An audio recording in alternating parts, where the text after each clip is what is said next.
The reason I do what I do is because I want my own kids to be able to be guaranteed teachers, like people, really qualified people who care about them, who are in the buildings. And I want that for my grandkids as Yeah. well. And so in a world where we don't have to worry about that, there's no pipeline issue, retention isn't a problem. They're probably getting paid better, honestly, to fix some of this. That would Yeah. help me sleep better at night. Hello, everyone, and welcome to the Brighter Together podcast. My name is Janet Courtney, and my special guest today is Jessica Werner. Jessica is the founder and CEO of North Shore Learning Center, and it is in St. Paul, Minnesota. Jessica, welcome to the show. Thank you so much. I'm thrilled to be here. So, Jessica, tell us a little bit about you and how you got to this role, and a little bit about North Shore. Great. Well, as you said, I'm the founder and CEO, and it started out, it was just me. And I would work, I would work in schools, and I would do all the business development and all the logistical pieces. And we went from one school to two schools to 10 schools. And then we were working outside of Minnesota. And now I'm actually in South America because we work outside of the US. So we grew pretty quickly in the last 5 years, since 2020. 6 years now. Oh my gosh. Wow. Yeah. And we work with schools now worldwide on all different pieces, but our main strategy is we're trying to help schools keep teachers in schools. And that's from lots of people are leaving the profession. Lots of people are jumping around school to school. They're looking for a different school culture. They're looking for more support with student behaviors, student learning needs. So we provide support to schools in many ways, including those. So I'm just curious. This is something from somebody that's also a business owner, but I'm not in the same like vein as you. I do related services. We do Mhm. special education only. How do you do something like that? How do you become a consultant? I'm just really curious because I don't I I'm ignorant of what you do or how it works. I've talked to people that are consultants, and I know that there are consultants, but I don't understand the process. So help me to understand that process. Well, we're probably similar to Lighthouse in that we provide services, Okay. and people find out about us in different ways. It's mostly referral based, mostly word of mouth. I attend conferences, again, internationally, domestically, but really the referrals speak really highly. In schools, as you know, they don't have time, they don't have funds to go out and try and vet a whole bunch of people to bring in front of their staff. And they're really picky about who they bring in front of their staff because unfortunately, everybody everywhere has been through bad PD. So Hmm. we presented at a school last week in South Carolina. It was our first time. And the principal told us after we had presented and everybody was really pleased. She said, I told my teachers sometimes PD is good, sometimes it's bad. Just be open-minded and we'll see what happens. And we were all so happy with the way things worked out. And I thought, wow, that's terrible that everybody Yeah. isn't sure what they're going to get. So, yeah, word of mouth. Our services look different. We provide a lot of facilitation in terms of workshops, half day, full day, virtual. But also, we do coaching days where we come into a school and we work one on one with different teachers throughout the day, throughout the week. I'm here in Columbia for a month. And Wow. this is a new venture. We're trying kind of a longer term consulting relationship out, seeing how that impacts schools differently. So what we do too is everything we are trying is directly coming from the schools themselves. They're saying, for our context, this would work best. It's an in-person training or it's a virtual series, or can somebody come 3 times this year? And then we create it if and when we can. I have a team. So I have about 12 people who are working with me also as consultants. Hmm. Between the 13 of us, we can usually meet the needs of schools. Wow, that's impressive. So teacher retention is a big piece of what you do. What other pieces do you guys address? Well, we know the reason teachers are leaving because the data is pretty It's pretty obvious right now. The number one reason is dealing with student behaviors, excessive behaviors. A lot of times this crosses into special ed because often we have students who are undiagnosed, Right. um, Yeah. or they have a diagnosis, but they perhaps have teachers who have a hard time understanding how to support their needs in the classroom. So our work actually really complements the work of the special educators and the counselors and therapists who are also working with families and schools. So student behavioral needs is number one, especially with the older students, I would say middle and high school. The chief complaint that's driving people out is they're sensing a lot of apathy in the age group. They say it's hard to motivate kids who are teenagers today. They think they just don't want to be in school. We know some of these things are true to some extent, but a lot of it actually is reflected in the way that we're engaging with them at school. So we do work with teachers around increasing motivation and engagement. Um, Well-being for teachers, that's my personal favorite topic, Mm-hmm. and just helping the teachers understand, when I enter into things that are difficult at school, the only thing I can really control is myself. And Right. so we focus our well-being work really helping the teachers take care of themselves in a way that they can show up to hard situations, difficult behaviors, apathetic students, and turn things around or at least leave this situation feeling like they've done their best. Also, executive function skills, we just keep hearing are low. Yeah. Yeah, you would know. I had Yeah. this conversation yesterday with a group of fifth grade teachers, and the fifth graders, as you know, I call them the COVID ground zero group because they were in kindergarten during the first year of COVID. And so we're seeing big gaps in executive function. So that's one of our most popular webinars that we're giving. So Yeah. again, it just kind of comes depending on the needs we're hearing from the schools. And we like to go in person when we can because context is so important. And being there in person, getting to see the class in front of the teacher, getting to know what the culture of the school is like, all those factors play into teacher well-being and retention. Wow. Yeah, for sure. That's amazing. So how did you get started? How did you decide to do this? I kind of didn't, which is probably the secret to my success. I never sought out being a business owner, being a consultant. Mhm. Um, Several years ago, when I was in a different job, I was also teaching for the university classroom management to pre service teachers.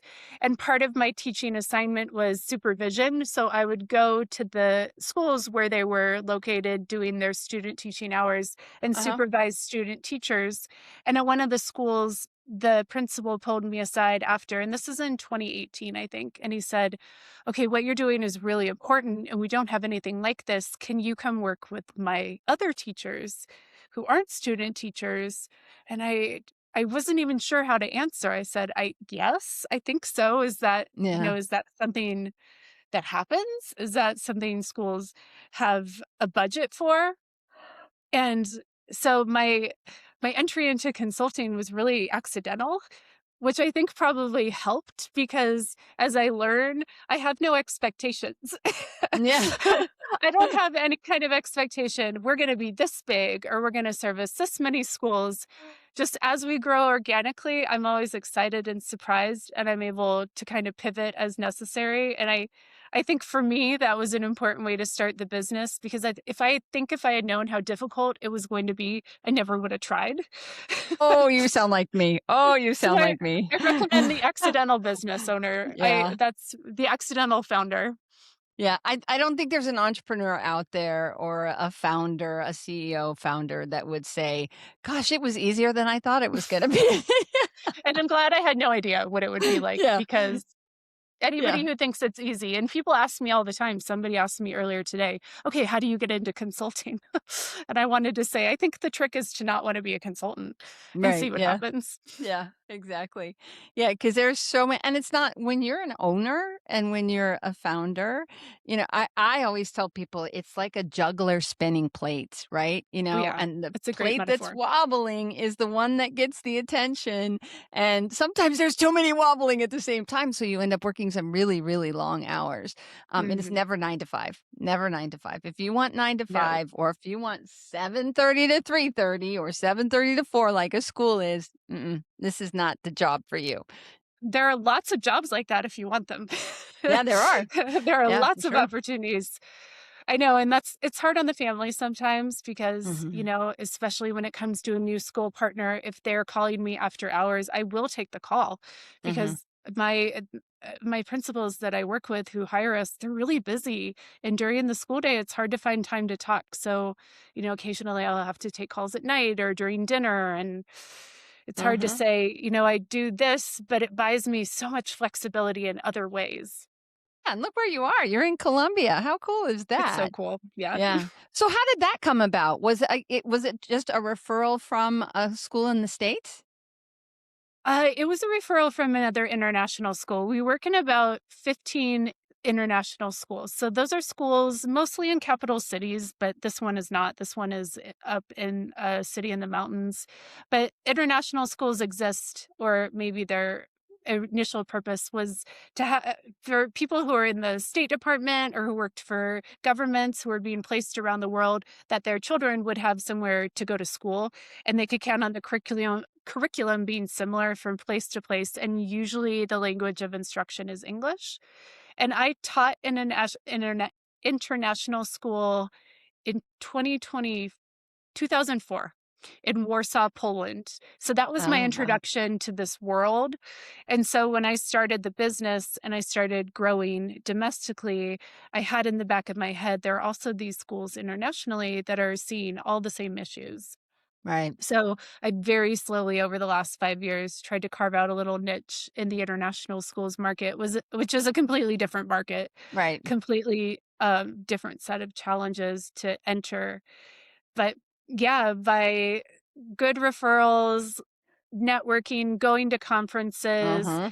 giving away things. We give a lot of free webinars. It's a way for people to access our content and learn about us without having to make the commitment yet to Right. engage. Mhm. Yeah. This came about, and I actually was the one who proposed, what if we tried something longer term to see what it would be like to have somebody coming to support the teachers who's there for longer than a few days or a week. And so the way this worked out is they agreed to let me put my 8th grade daughter in their school. So Ah, she's out there in school as a fun for her. student here. Yeah. It's really fun, and I get to work on campus. And so it's a win-win, but it's the first time anything like this, to my knowledge, has really been piloted in this way. So just trying to see what are other ways we can serve schools that, maybe outside the box of Right. traditional consulting. What if every student could work with a therapist who brings not just credentials, but years of experience and wisdom to the table? At Lighthouse Therapy, most of our therapists have over 16 years of real world experience. We don't just fill seats. Instead, we find therapists who've seen it all and know how to help. And every new therapist is paired with a mentor to help them guide them every step of the way. Whether through virtual, hybrid, or in person delivery, your students are getting services that's thoughtful, experienced, and genuinely human. Visit lighthouse-therapy.com/brighter together to learn more. Yeah, and I love that you give things away to help them to understand what you do, because one of the things that we do at Lighthouse is we will contract. We have no minimums. It's one of Yeah, those we things don't that, either. yeah, just what do you need? Where is the gap that you need filled by us, and we will fill that gap for you, because that's the most important part. I'm not here to become a billionaire. I'm not here to break your budget. I'm not here to do any of those things. I want to, I'm a Christian. God called me to this. I didn't plan on being a business owner either. So I totally get what you're saying. And it isn't 9 to 5. And boy, if you go international, it becomes 24/7 almost. With the time differences. Yeah, with the time Ooh, differences. Yeah. And that's something that we've been talking about, and something I've been really working on is getting into the department. Well, it used to be the DOD, now it's the DOW. But yeah. there's so many gaps in when these kids get seen, and when when the mom or the dad that's in the military PCSs, it's like there's another 4 to 6 month gap there, and it's like I'm just trying to find the right person to help fill those gaps. I don't want to fix everything else that you're doing. You guys are doing that, but the average wait time for a child that is military is 700 days.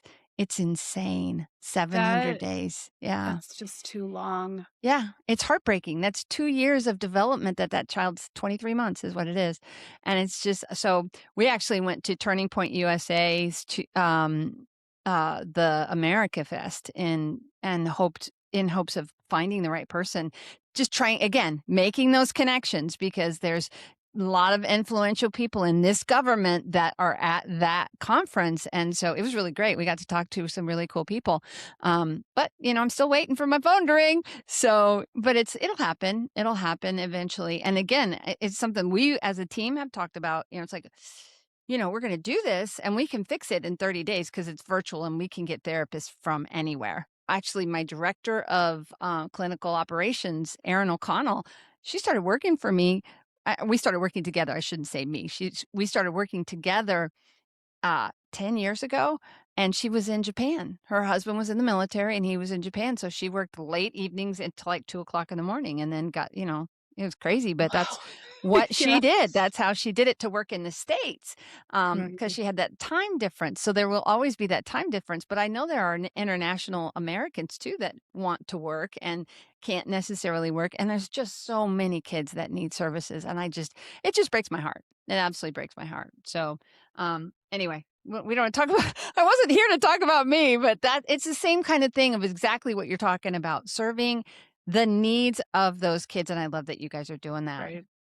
Yeah. I'm get if we wanted to get rich, this is not the right industry. Right.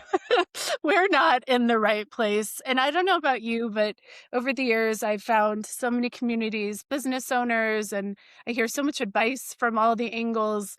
And I've just had to learn, and it's taken a long time, and I'm still learning what just is not applicable in the industry that I'm in.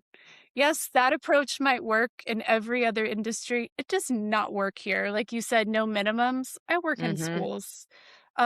Even packages, we don't have anything prepackaged because context is so important. It wouldn't even make sense. And those are things people say are bad business practice.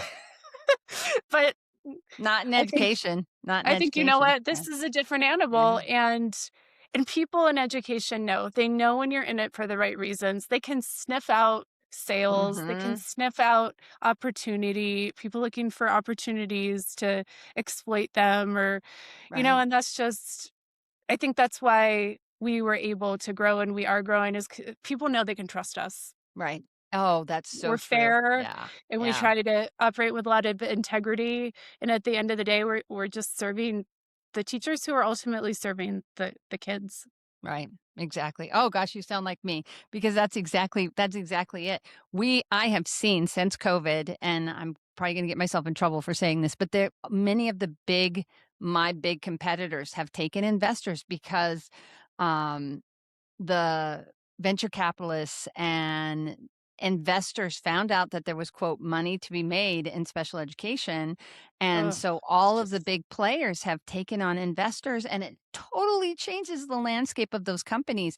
And so one of the things that we say, and I've said this before, I started in 18 before the pandemic. I was like, we will never take on investors because I saw what investors and a board does to some of these companies, and every single one of them, exactly like you said, these people come in and they think they know the industry, and then they're in trouble within 12 months because they aren't getting the sales as fast as they thought they could. mhm, I've seen people. I hired a consultant once and it was not good.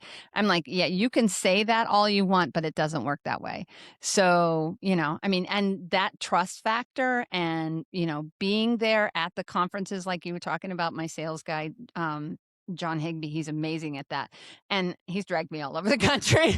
I just keep going. I'm like, oh, I'm tired, but I'll keep going. The same thing. Same thing. It's like, and I always tell people at the end of these meetings, hey, our best form of sales is word of mouth, so, I tell keep people about us. Yeah. I honestly keep hoping there's an easier way.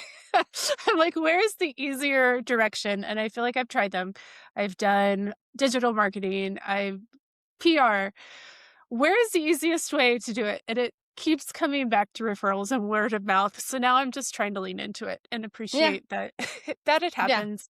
It happens at the pace it's supposed to, which is sometimes slower than I Yeah. would like, but Yeah, it and happens. that's it.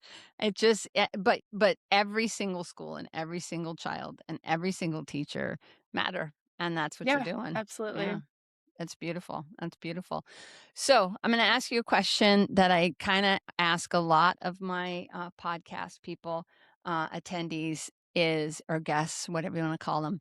If you could, in education and in your world, if you could fix just one thing and have it never be an issue, and you can't say money, we know that every school needs more money, right? Every Just school needs more money. money, just a funny. Yeah. But if you could just fix one thing and never have to worry about it again or never have to deal with that again, what would that one thing be? Gosh, I mean, right now, I would love and the reason I do what I do is because I want my own kids to be able to be guaranteed teachers. Like, people really qualified people who care about them, who are in the buildings, and I want that for my grandkids as well. And so in a world where we don't have to worry about that, there's no pipeline issue, retention isn't a problem, they're probably getting paid better, honestly, to fix some of this. That would Yeah. help me sleep better at night. Yeah. That's a great one. Just good teachers. Yeah. And Who you wanna look at stay, and they do yeah. stay. Yeah. Well, and honestly, I think, and it does go back to money though, but it goes back to let's pay our teachers and pay them well for the work that they're doing because they're not being paid well because they're not funding education properly. And, until we fix that issue, and it's just gotten worse.